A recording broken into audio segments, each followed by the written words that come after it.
Alors, Algérie, parce que c'est là que le roman commence, avec cette idée que peut-être on pouvait raconter l'histoire non pas franco-algérienne, mais algéro-française, en inversant le mouvement et en rappelant que tous ceux qu'on appelle les immigrés en France sont d'abord des émigrés qui partent d'un pays. Et au-delà de ça, dans le livre, il y a l'Algérie est finalement le nom de beaucoup d'autres choses que l'Algérie elle-même, et c'est le titre de contes très différents que se racontent tous les gens par rapport à ce pays dont ils viennent ou où ils ont vécu. Et ce qui m'amène donc au deuxième mot qui est communauté.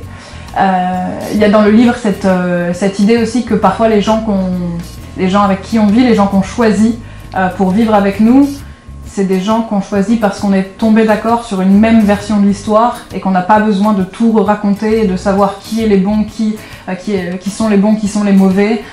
Voilà, il y a une communauté de l'histoire et c'est ça qui fait une communauté de vie et que c'est une donnée qu'on oublie parfois. Mythe.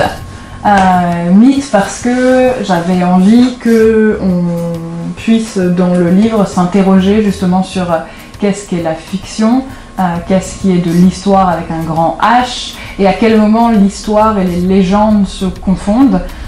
Et quand le livre commence en Kabylie, il y a cette idée aussi que c'est un pays où le surnaturel débute dès qu'on franchit la porte. Les gens sont nourris aux contes en même temps que, en fait, plus nourris aux contes que aux informations des rares postes radio. Et tout au long des trois parties, on va voir à quel point ça se mélange, mythes, légendes, contes, histoire. Dialogue.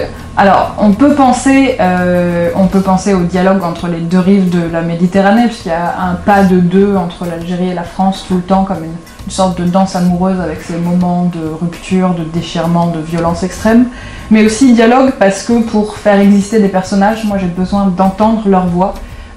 Et du coup, les dialogues, c'est vraiment ces moments qui sont d'ailleurs souvent plus des tirades que des dialogues, mais où un personnage et une voix et un rythme va arrêter le récit pour pouvoir faire exister sa langue.